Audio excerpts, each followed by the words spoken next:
The grand chamber of the Galactic Council stretched high above Junho's head. Massive pillars held up a dome that showed the stars beyond. Hundreds of alien delegates sat in curved rows, their eyes fixed on the single human standing at the center of the floor. Junho stood straight in his dark blue uniform, the Earth insignia on his shoulder catching the light.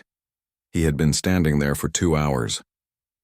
The council members took turns speaking, their voices echoing through translators. Each one said the same thing in different words. Humanity had grown too fast. Humanity had too much power. Humanity needed to be controlled. The Velcrin delegate, a creature with 6 arms and skin like purple stone, slammed one fist on the desk. Your defense systems are too advanced. Your ships move through space in ways we cannot track. This is dangerous. This threatens the peace we have built over 10,000 years. Junho said nothing. He simply waited. A Thornex representative stood next. She had green scales and a long tail that swayed behind her. Humanity must submit all military technology for council review. You must allow our inspectors into every human facility. You must reduce your fleet by 70%. These are not requests. These are requirements. The other delegates made sounds of agreement. Some clicked their mandibles. Others hummed low notes. The chamber filled with noise. Junho finally spoke. His voice was calm and clear. You ask us to disarm ourselves. You ask us to trust you with our safety. Tell me, honored council, what will you offer in return? The Velcrin delegate laughed. It sounded like rocks grinding together. We offer you the privilege of remaining in the Galactic Council. We offer you the right to trade with other species. We offer you protection under council law. Protection from what? Junho asked. From us, the Thornex representative said. Her smile showed many sharp teeth. Refuse our terms and humanity will face sanctions. Your ships will be banned from council space. Your colonies will receive no support. Your trade will end, and if you resist, the council fleet will enforce compliance. Junho stood silent for a long moment. Then he reached into his jacket pocket. Every guard in the chamber raised their weapons. Energy weapons hummed to life, all pointing at the human ambassador. Junho slowly pulled out a small device. It was flat and smooth, no bigger than his palm. Before you make threats you cannot take back, I want to show you something. With your permission, I will activate a simple data transmission. The council leader, an ancient being that looked like floating crystals, spoke in a voice like wind chimes.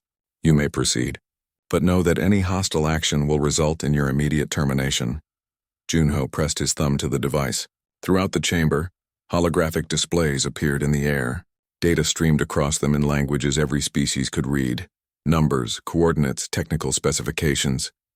Images of technology that should not exist. The chamber went quiet. Delegates leaned forward, reading the information with growing disbelief. What you are seeing, Junho said, is the truth about human technology. For 50 years we have been part of the Galactic Council. For 50 years you have believed you understood what humanity was capable of. You were wrong. The displays showed ships that could fold space in ways council physics said was impossible. Weapons that manipulated gravity itself. Shield systems that turned energy weapons into harmless light. Manufacturing centers hidden in dark space producing materials stronger than anything the council had ever seen. Impossible, the Velcrin delegate whispered. Our intelligence would have detected this. Our spies would have reported it. Junho smiled, but there was no warmth in it. Your spies reported exactly what we wanted them to see. Your intelligence gathered the data we left for them to find. Did you really think humanity would reveal all our capabilities to a council that has shown nothing but contempt for us? A small delegate from the Pixin species stood up. She was barely 3 feet tall with large eyes and blue fur. If this is true, then why? Why hide such advancement? Why pretend to be weaker than you are? Because we hope to find friends, Junho said. His voice grew quieter. When humanity first reached the stars, we were excited. We dreamed of meeting other civilizations. We imagined sharing knowledge, building together, exploring the universe side by side. But we are careful. We are cautious. So we watched. We listened. And we learned. He gestured to the council members around him. We learned that the Galactic Council does not want partners.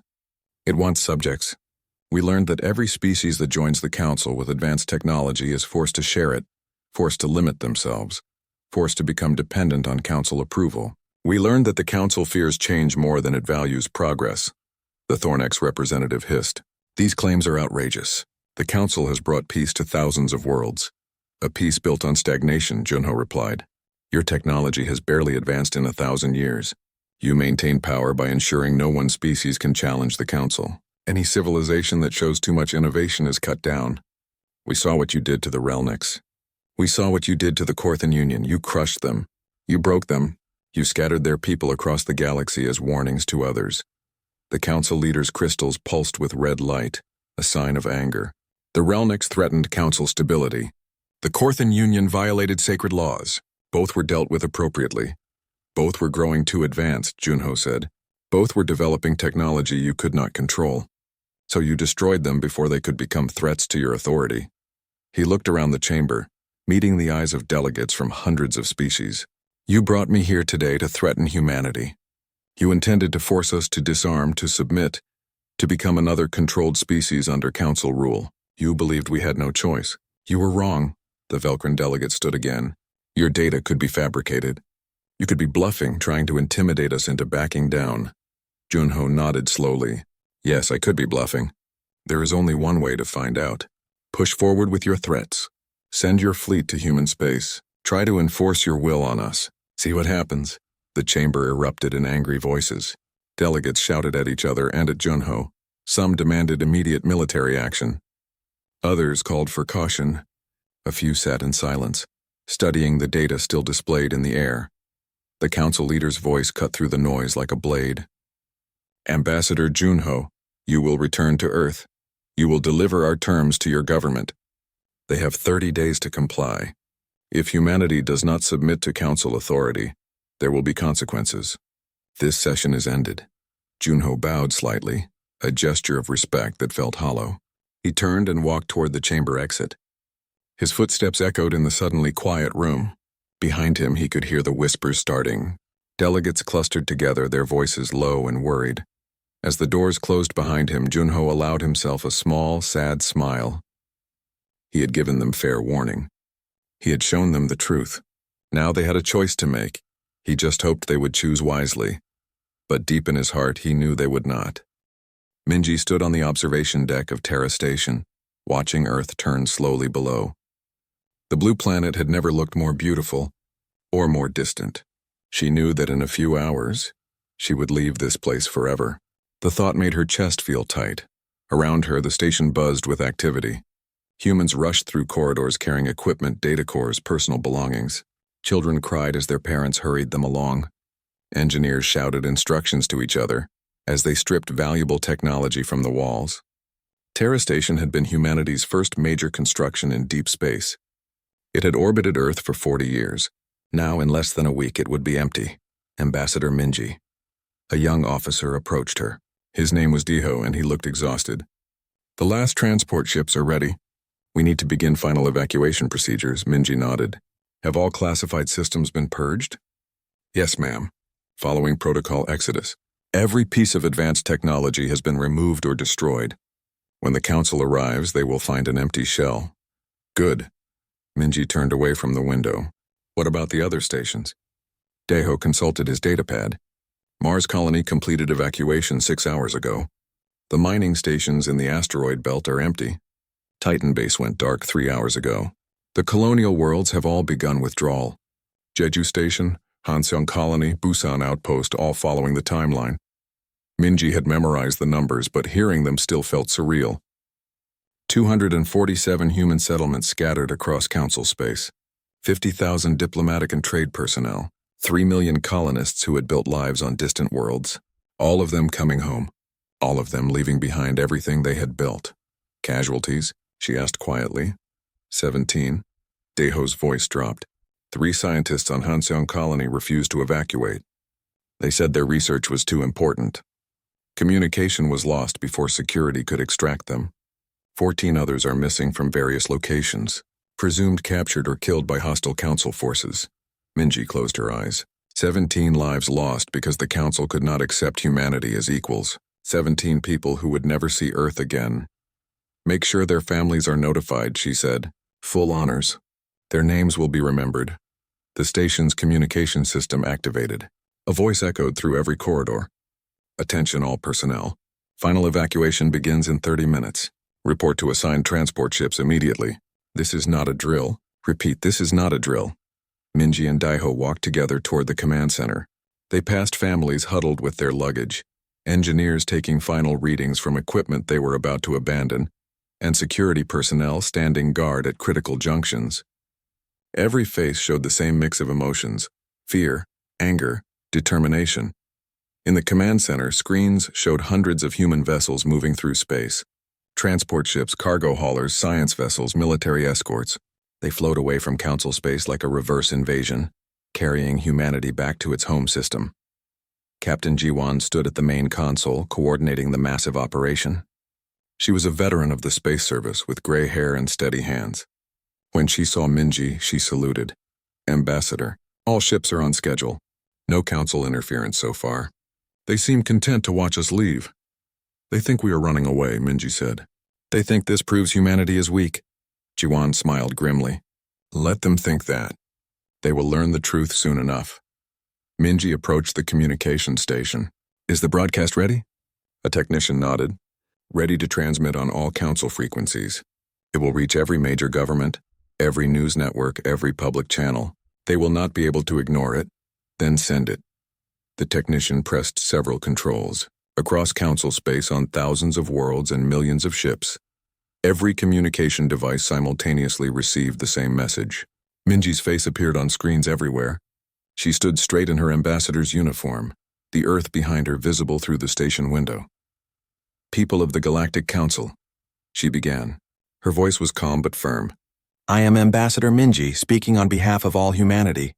28 days ago, your council demanded that humanity disarm. You demanded we submit to your authority. You threatened sanctions, isolation, and military action if we refused." She paused, letting the words sink in. "We have made our decision, effective immediately.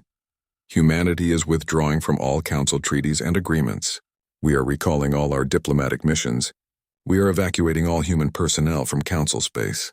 We are closing our borders." On screens across the galaxy, aliens watched with expressions ranging from shock to satisfaction. Some species celebrated, believing humanity had been put in its place. Others felt uncertain, wondering what this meant for the future. "This is not done in anger," Minji continued. "This is done in disappointment. When humanity first joined the Galactic Council, we came with hope. We believed we would find partners among the stars. We believed we could build something greater together. We were wrong." She gestured to the planet behind her. "The Galactic Council does not want partners. It wants subjects. It does not want progress. It wants control. It does not want cooperation. It wants submission. Humanity will not submit. We will not surrender our sovereignty. We will not disarm ourselves. We will not become another species crushed under Council authority." The screens showed a montage of images: human colonies being evacuated, ships leaving Council space, stations going dark. The visual message was clear. Humanity was leaving completely. "From this moment forward, human space is closed," Minji said. "Our borders are sealed. No Council ships will be permitted to enter. No Council personnel will be allowed on human worlds. All trade agreements are canceled. All scientific collaborations are ended. All military cooperation is terminated." She leaned forward slightly, her eyes intense. "To be absolutely clear, this is not an invitation for conflict. We are not declaring war. We are simply walking away. We are choosing isolation over subjugation. We are choosing freedom over false friendship." Behind her, through the window, the last transport ships began departing Terra Station. Hundreds of vessels streamed away from Earth, heading to the edge of the system where they would activate their jump drives. "The Galactic Council will undoubtedly claim this proves humanity is unstable, dangerous, or foolish," Minji said. "Let them claim what they wish. We know the truth. We know what we are capable of, and now we will build our own future, without Council interference, without Council limitations, without Council fear holding us back." She stood silent for a moment, then delivered her final words. "To the few species who treated humanity with respect, who saw us as equals, who offered genuine friendship, you know who you are. If your governments permit it, our door remains open to you. To the rest of the Council we say this: you wanted us gone. You have your wish. Live with the consequences." The transmission ended. Screens across the galaxy went dark. In the command center of Terra Station, everyone stood silent. Jiwan broke the silence. "Well, that certainly made our position clear." "Good," Minji said. No more diplomacy. No more pretending. They wanted simple. We gave them simple. Deho checked his console. Ambassador, we are receiving thousands of responses. Council members demanding explanation, threatening retaliation, some even begging us to reconsider. Ignore them all, Minji ordered. Maintain communication silence. They had 30 days to reconsider their position. They chose to double down on their threats instead. Now they live with our answer. The evacuation continued through the night. One by one, the transport ships filled with personnel and departed. Engineers completed final system purges. Security teams made last sweeps of every section. Medical staff ensured no one was left behind. As dawn broke over Earth below, Terra Station was nearly empty. Only a skeleton crew remained to see the operation through to its end. Minji walked through the corridors one last time.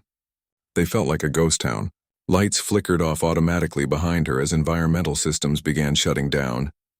She reached the docking bay where her own ship waited. Captain Jiwon stood at the airlock. Last one out turns off the lights, Jiwon said with a weak smile. Minji looked back at the station that had been humanity's gateway to the stars. Set the self-destruct, Jiwon's smile faded. Are you certain? This station has historical significance. Which is exactly why we cannot let the Council have it, Minji replied. They would turn it into a museum of human failure. A reminder to other species of what happens when you defy Council authority. Better it becomes dust. Jiwon nodded slowly and sent the command. Deep in the station's core, systems began counting down. They had 6 hours before the fusion reactors would overload. The two women boarded the ship. As they strapped into their seats, Minji took one last look at Terra Station through the viewport. It had been beautiful once. A symbol of human achievement. Now it was just another sacrifice on the altar of freedom. Their ship detached and flew toward the edge of the system. Behind them, Earth turned in space, blue and green and waiting. Ahead of them lay the unknown. Humanity was alone now, truly alone, and somehow that felt right. The lights flickered in the medical center on Velcros Prime. Dr. Hyunwoo, a Velcrin physician with purple skin and 6 arms, looked up from his patient with alarm. The lights stabilized after a moment, but he felt a cold worry settle in his chest. It was the 3rd power fluctuation that day, the 5th that week, and it was getting worse, doctor, his assistant said nervously. The life support systems are showing errors again. The nanite synthesizers in Ward 3 have stopped working. Hyunwoo felt his secondary heart skip a beat. Stopped working? That is impossible. Those systems never fail. But even as he said it, he knew the truth. The nanite synthesizers were human technology. The Velcrin had purchased them 15 years ago from a human medical company.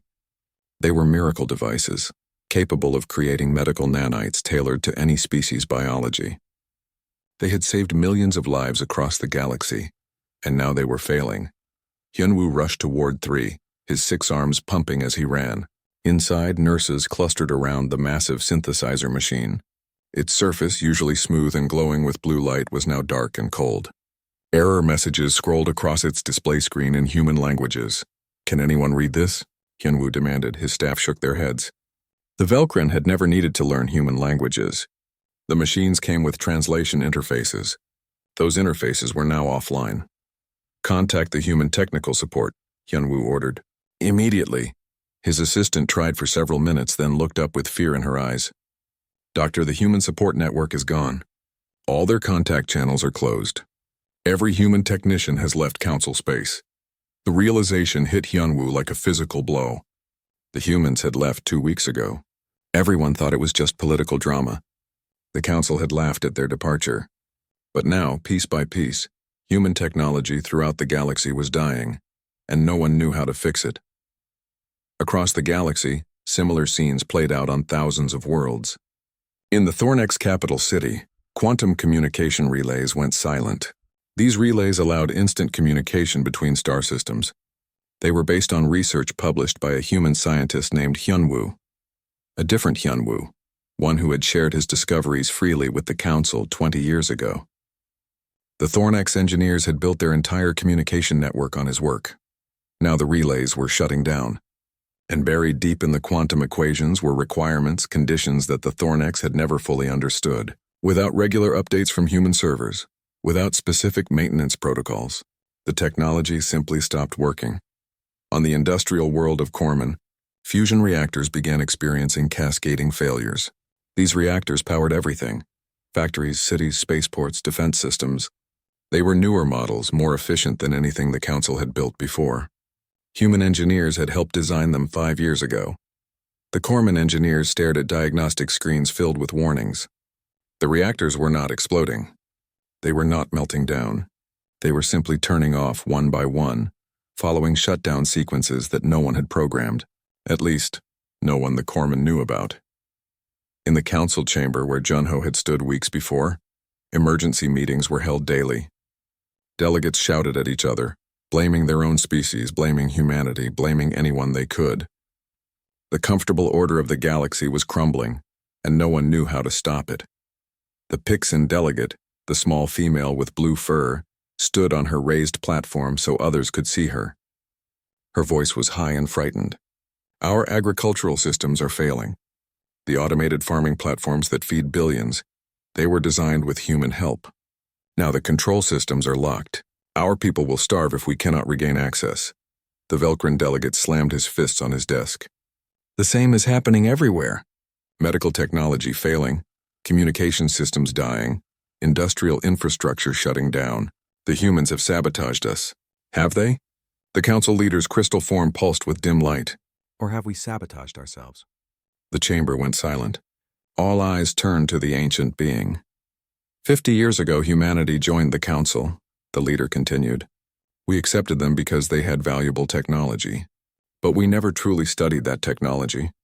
We never learned how it worked. We simply used it. A Relnix delegate, one of the few survivors of his species near extinction, spoke up. We trusted them. They said their technology was compatible with ours. They offered technical support. They seemed willing to help. They were willing to help, the leader said, as long as we treated them with respect, as long as we saw them as partners. Instead, we threatened them. We demanded they disarm. We prepared to crush them as we crushed others who grew too advanced, and they walked away. The Thornex representative hissed in anger. So this is revenge? They crippled us deliberately? No. A new voice spoke from the gallery. An elderly Velcrin scientist named Hunwoo, not the doctor but the physicist who had studied human technology for decades. He rarely attended council sessions, but today he had come with urgent news. No, he repeated, standing slowly. This is not revenge. This is something far more clever. I have spent the last 2 weeks analyzing every piece of human technology in council space. I have reviewed patents, studied research papers, examined equipment designs, and I have discovered the truth. He activated a holographic display. It showed the intricate web of human technology spread throughout the galaxy. The humans did not sabotage anything. They built everything exactly as they said they would. But they built it in a way that required their continued involvement. The display zoomed in on a quantum relay. Here in the communication systems, the quantum entanglement requires specific refresh signals broadcast from human space. Without those signals, the entanglement decays. Not immediately, gradually over weeks or months. Another image appeared showing a fusion reactor. Here in the power systems. The fuel mixture requires catalysts that are produced only in human facilities. The reactors were designed to operate for years on a single catalyst injection. But that time is now running out. Medical nanites appeared on the screen. And here in our hospitals, the nanites require template updates to remain effective against evolving diseases. Those templates came from human medical databases that are now closed to us. The council leader's crystals pulsed bright red. You are saying every piece of human technology is dependent on human support? Yes, Hyunwoo said. But here is what makes it brilliant, they told us. Every contract, every patent, every technical manual clearly stated the maintenance requirements. We simply never paid attention. We assumed human technology would work forever without their involvement. We assumed we could take what they offered and never need them again. He pulled up a document, one of the first contracts between humanity and the Council. Look, Section 12, Paragraph 4. All systems require periodic updates and maintenance as specified in attached technical documentation. It was right there in the agreement. We signed it. We just never read the technical documentation. Because it was 10,000 pages long, the Velcrin delegate muttered. Written in human technical language. No one could understand it. Exactly, Hyunwoo said. They buried the truth in complexity. Not to deceive us, but because that is simply how their technology works. It is advanced, efficient, and powerful. It is also deeply interconnected and dependent on continued innovation. Human technology is not static. It evolves, and evolution requires participation. The Pixan delegate's voice trembled. So what do? We cannot survive without this technology. Not anymore. We have built our entire civilization on it. We have three options, the council leader said. First, we could try to reverse engineer human technology and make it work independently. But our best scientists estimate that would take decades, perhaps centuries. We do not have that time. Second option, the Thornex representative said. We could raid human space, take what we need by force, capture their facilities, enslave their technicians. That is war, the leader said quietly. War with a species that has hidden its true military capabilities for 50 years. War with a species that was clever enough to make the entire council dependent on their technology, without us even realizing it. Do we really believe we would win such a war? No one answered. The holographic display still showed human technology throughout the galaxy, but now everyone saw it differently. Not as tools they possessed, but as chains they had willingly worn. The third option, the leader said, is to negotiate, to apologize, to ask humanity to return. The chamber erupted in angry voices. Pride warred with desperation. Some delegates refused to consider begging the humans for help. Others saw no choice. Hyunwoo, the scientist, watched it all with sad eyes. He had known this moment would come. He had tried to warn the council years ago that depending so heavily on human technology was dangerous. But no one had listened. The technology was too useful, too profitable, too convenient. Now the bill had come due. He pulled up one last document on his display. It was a research paper published by a human scientist 15 years ago.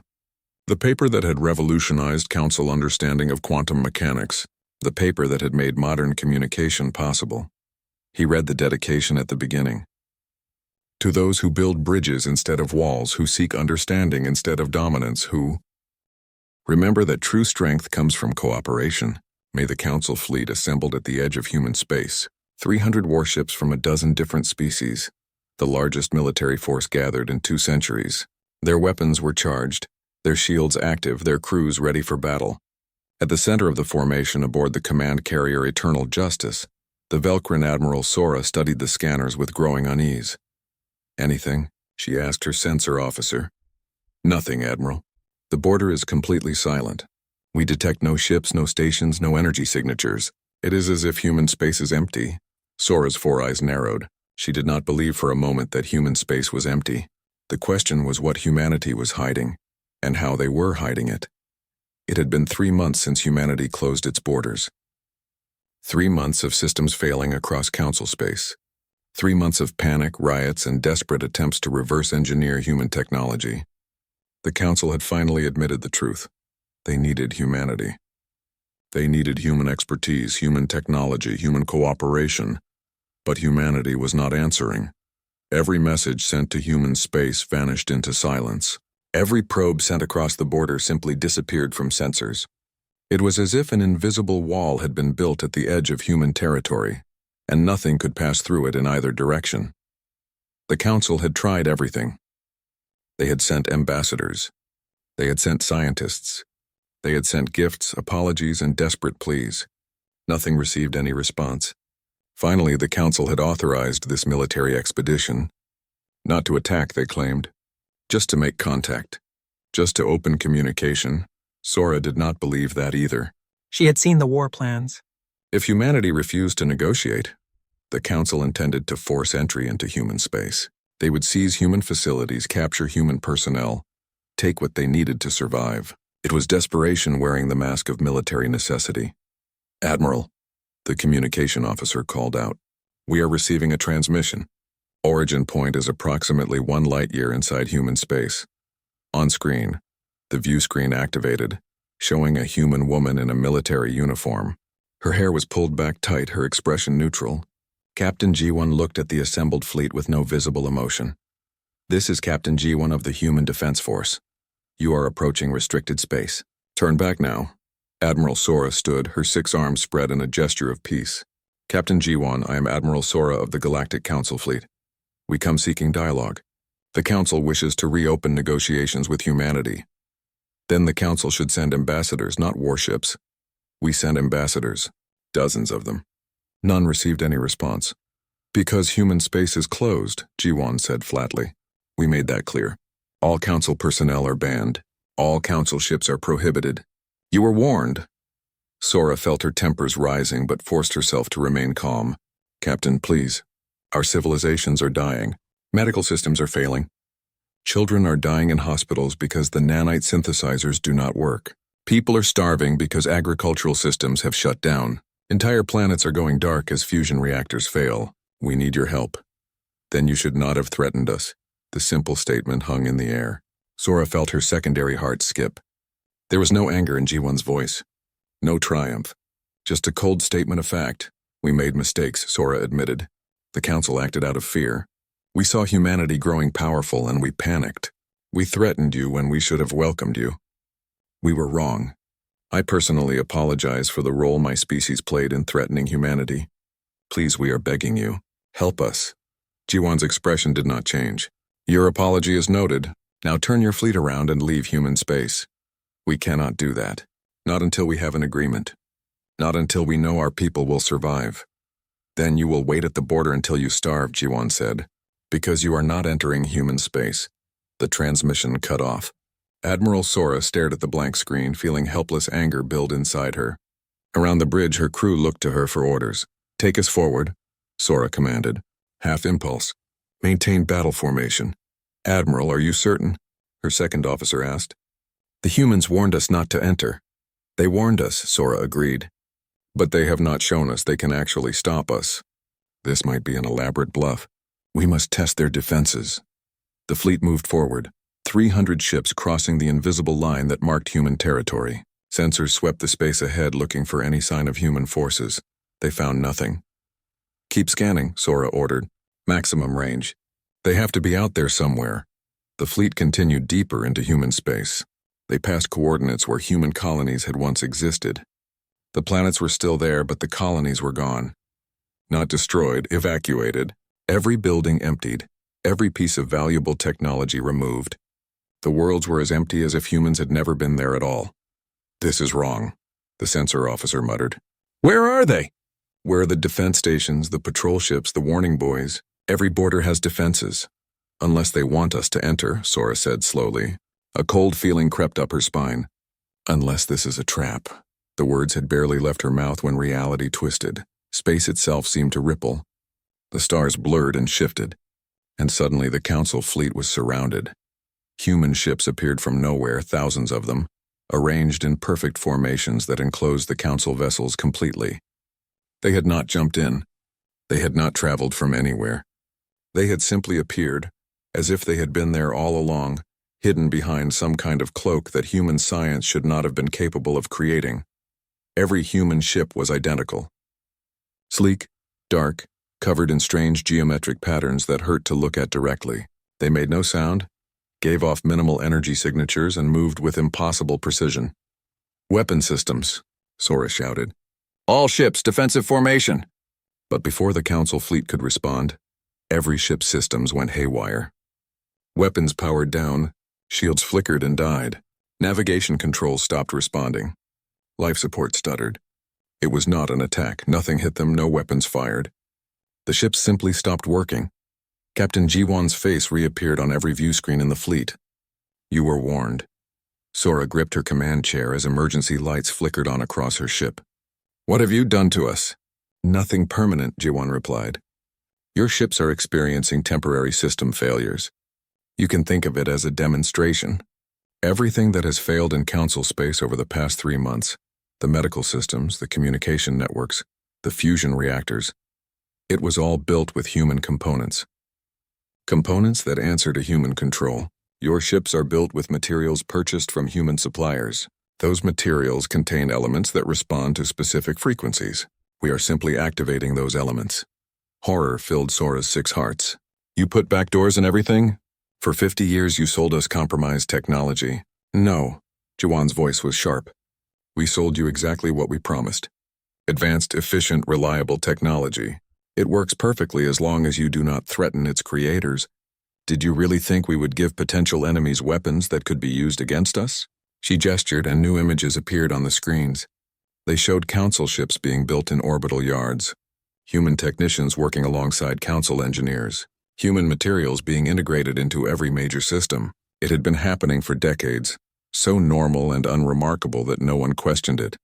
Every ship in your fleet, Jiwon said, contains human technology. Not just one component, dozens, hundreds, the hull plating, the computer cores, the power conduits, the life support filters, all of it purchased legally from human companies. All of it working exactly as designed. All of it capable of being shut down if humans decide to shut it down. Admiral Sora felt sick. The entire council military was compromised. Not by sabotage, not by deception, by simple business transactions that seemed beneficial at the time. So what now? Sora asked quietly. Do you destroy us? Hold us hostage? Make demands? No, Jiwon said. We let you go home. Your systems will reboot in approximately 1 hour. You will have full control of your ships again. You will turn around and leave human space, and you will never return. But the technology failures, Sora protested. Our people are dying. We need your help. Jiwon's face showed the first hint of emotion. Sadness. Yes. Your people are dying. That is tragic. That is also the consequence of your choices. The Council chose to threaten humanity. The Council chose to demand we disarm. The Council chose to believe we were weak and could be bullied. You made those choices. Now you live with them. We are willing to negotiate, Sora said desperately. New treaties. Fair terms. Equal partnership. Whatever you want. What we want, Jiwon said, is to be left alone. 50 years ago, we came to the Council with hope. We offered friendship and received contempt. We offered cooperation and received threats. Now we offer nothing. Human space is closed. It will remain closed for the foreseeable future. You would let billions die? Entire civilizations collapse? That is genocide. That is choice, Jiwon corrected. The Council chose to build its civilization on technology it did not understand. The Council chose to depend on a species it planned to suppress. The Council chose to ignore every warning sign, every indication that this dependency was dangerous. We gave 6 months had passed since the Council fleet's failed incursion into human space. The galaxy was dying, not all at once, not dramatically, but slowly, inevitably, like a machine winding down after its power source was removed. Hospitals closed as medical equipment failed beyond repair. Cities went dark as fusion reactors shut down one by one. Communication between star systems became sporadic, then rare, then impossible as the quantum relay network collapsed. The Galactic Council still met, but now in a much smaller chamber. Many species could no longer afford to send delegates. Their governments were too busy trying to keep their people alive. Those who did attend sat in dim light, rationing the power needed to run even basic systems. The Council leader's crystal form was dimmer now, its light fading. We have received another report from the Pixin worlds. 7 billion dead in the last month alone. Starvation mostly. Their agricultural systems are completely offline. No one spoke. What could they say? Similar reports came from every corner of Council space. The death toll had reached trillions. Entire civilizations teetered on the edge of collapse. The Velcrin Union has dissolved, a delegate reported quietly. Civil war over remaining resources. The Thornax Confederacy is fragmenting. The Relnick survivors are extinct. All 40,000 of them. The Pixin delegate and a different one now. The previous delegate had died when her transport ship's life support failed. Stood on her platform. Have we heard anything from humanity? Any response to our pleas? Nothing, the Council leader said. Human space remains completely sealed. We do not even know if our messages are getting through. The barrier they erected is impenetrable. Then we are lost, the Pixin delegate whispered. Without their technology, without their knowledge, we cannot survive. Perhaps that was always the plan, a bitter voice said. The Velcrin delegate, one of Admiral Sora's cousins who had taken her place after Sora took her own life in shame. Perhaps humanity intended to destroy us from the beginning. They made us dependent, then abandoned us. It is genocide by negligence. The Council leader pulsed with faint red light. Or perhaps we destroyed ourselves. Let us not forget who started this. We threatened them. We demanded they submit. We prepared to crush them as we had crushed others. They simply refused to be crushed. Outside the chamber, the galaxy burned. Not with fire, but with violence. Species turned on each other, fighting over scraps of working technology. Pirates raided medical facilities for functional nanite synthesizers. Warlords seized power planets that still had working power grids. The carefully maintained peace of 10,000 years was gone, replaced by chaos and desperation. In a small research station orbiting a dying star, the scientist Hyunwoo worked alone. Most of his colleagues had fled or died. Power was intermittent, food was scarce, but he continued his research driven by desperate hope. He had spent 6 months trying to reverse engineer a single piece of human technology, a basic nanite synthesizer. He had taken it apart molecule by molecule. He had studied every component, every circuit, every line of code. He had filled thousands of pages with notes and calculations, and he had failed. The technology was too advanced, too complex, too far beyond council understanding. It was like trying to build a starship with stone tools. The knowledge gap was simply too vast. Hyunwoo sat in his darkening laboratory and cried. He had wasted 6 months, and he was no closer to a solution than when he started. He had one working nanite synthesizer, capable of saving perhaps 1,000 lives before it failed completely. Across the galaxy, billions died every day. It was not enough. It would never be enough. His communication console beeped. Hyunwoo stared at it in confusion. Communications had been dead for weeks.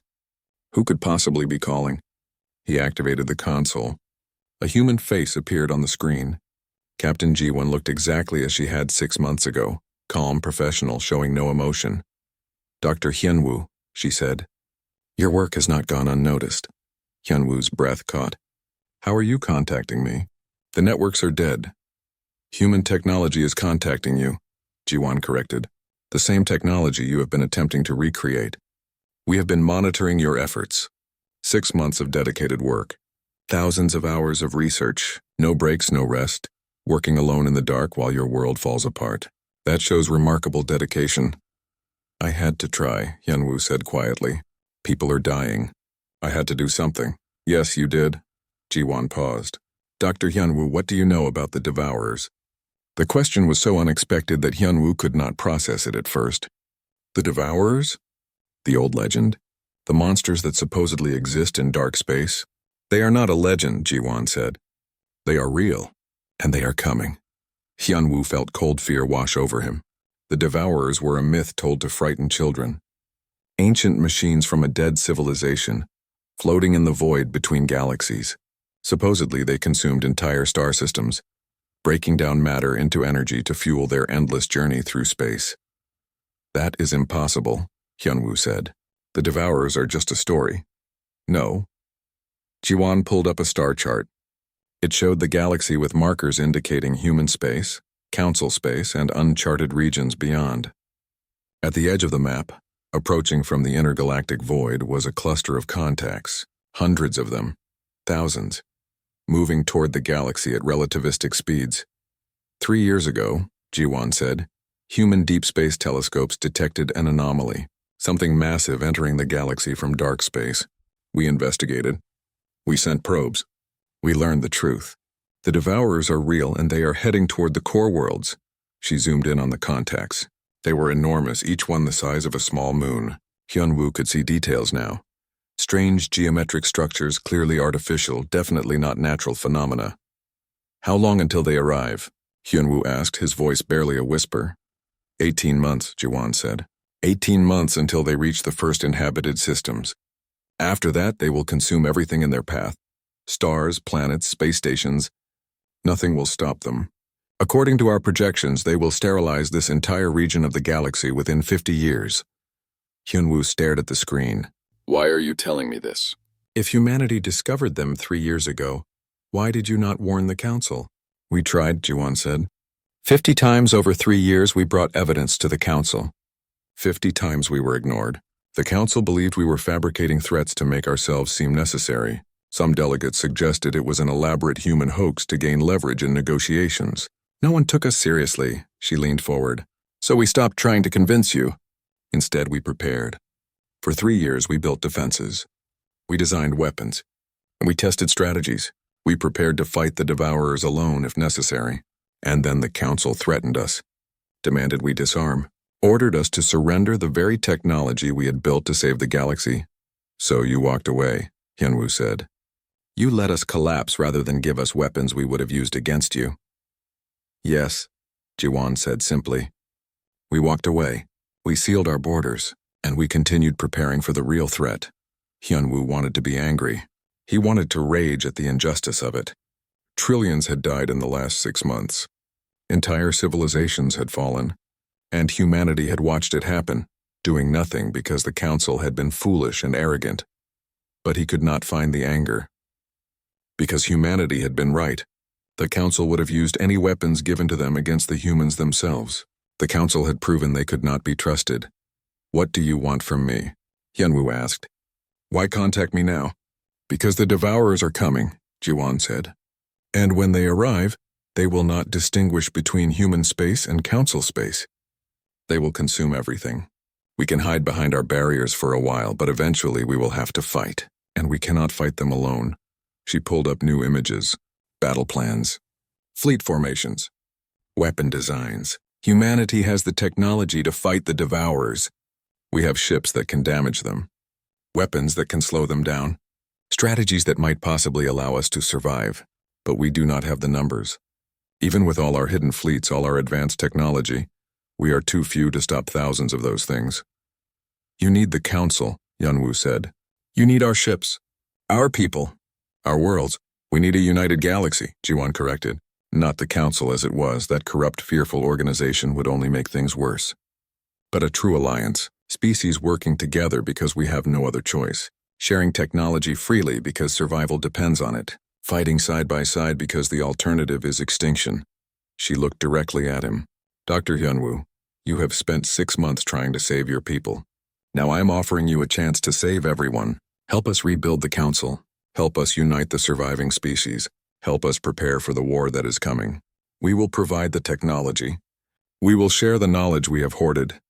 But we need organizers, leaders, people like you who will work toward the greater good instead of personal power. Hyunwoo sat in silence for a long moment. Outside his window, he could see his homeworld below. Most of its lights were dark. Billions lived there, struggling to survive, and in 18 months, none of it would matter unless they could stop the approaching nightmare. What about the council leaders? He asked. The ones who threatened humanity? The ones who caused this disaster?